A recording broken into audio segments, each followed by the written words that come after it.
આ કોણ કોના? હા, શેરી નંબર 4 માં રહી છે ભાઈ. કોલેજના બીજા વર્ષમાં આવી છે. આઈફોન એની પાસે છે, પણ સેકન્ડ હેન્ડ એના બાપાએ લઈ દીધો છે. બરાબર, બહુ રોતી હતી એટલે વેન કરીને સેકન્ડ હેન્ડ મોબાઈલ લઈ દીધો છે. 35,000 રૂપિયામાં પડ્યો તો પછી એટલે 30,000માં મેળ આવી ગયો છે. બરાબર, બાકી એટલી બધી આપણે છોકરીને કંઈ ખબર છે નહીં. સ્કૂટી નંબર છે 3 હપ્તા.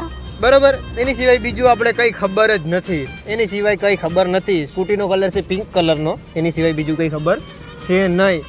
ઓકે, 2 માળનું ઘર છે, ખાલી 2 માળનું ઘર છે એટલી જ ખબર છે બસ. બીજું કંઈ ખબર નથી આપણે એની વિશે. હા, આપણે નથી આલ્ફા સ્કૂલ ત્યાં ભણ્યા જુનાગઢમાં. બીજું કંઈ જ ખબર છે નહીં. બરાબર, મારો ભાઈ આખો બાયોડેટા કહી દીધો ને કઈ ખબર નથી તને? ભાઈ એટલી જ ખબર છે ભાઈ, મને બીજું કઈ ખબર નથી. બસ બસ એટલું જ ખબર છે. 2 ભાઈઓ છે, વચ્ચે એક બેન છે. બરાબર, બીજું કોઈ છે નહીં. ભગવાન એના બાપા ની ખબર, મને મારા બાપ ની નહીં ખબર હોય તને એટલું ખબર હે? બસ ખાલી એટલું જ ખબર છે મને.